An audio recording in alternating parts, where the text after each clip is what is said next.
विमानतळावर आकर्षक नोकरीचं आमिष दाखवत एका खासगी कंपनीनं राज्यातल्या हजारो सुशिक्षित तरुणांची फसवणूक केली आहे. शासकीय भरतीप्रमाणेच पारदर्शक प्रक्रिया असल्याचा दिखावा करत या तरुणांकडून 500 ते 700 रुपये शुल्क म्हणून घेतलं. 25,000 रुपयांच्या पगाराला बळी पडलेले हे तरुण छत्रपती संभाजीनगरमध्ये उस्मापूर इथं एका शाळेमध्ये पोहोचल्यानंतर या तरुणांना आपली फसवणूक झाल्याचं समजलं. मला एक 500 किंवा 600 रुपये पर 50 रुपये एक्झाम घेतलेली आहे. म्हणजे सर्व 500 मध्ये गेलेलं आहे ते. आणि ही परीक्षा कसली होती? म्हणजे ही CSA NIA कडून होती exam, customer service associate as a एअरपोर्टला, असं आम्हाला सांगितलेलं होतं.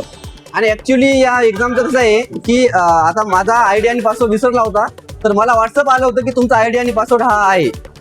म्हणजे ही एक्झाम मला तर नाही आवडत की टेक्निकल कुठून तरी आहे, असं 4-5 लोक याला हे करतायत. ऑनलाईन होणारी एक्झाम हा तुम्हाला ऑफलाईन द्यावं. हा ऑफलाईन पण नाही. ऑफलाईन साठी सर रोल नंबर लागतील. याच्यावर रोल नंबर आहे माझा, आणि इथं माझा रोल नंबर नाहीये. बेंचवर एक पण काहीच लिहिलेलं नाहीये. ABP माझा, उघडा डोळे बघा नीट.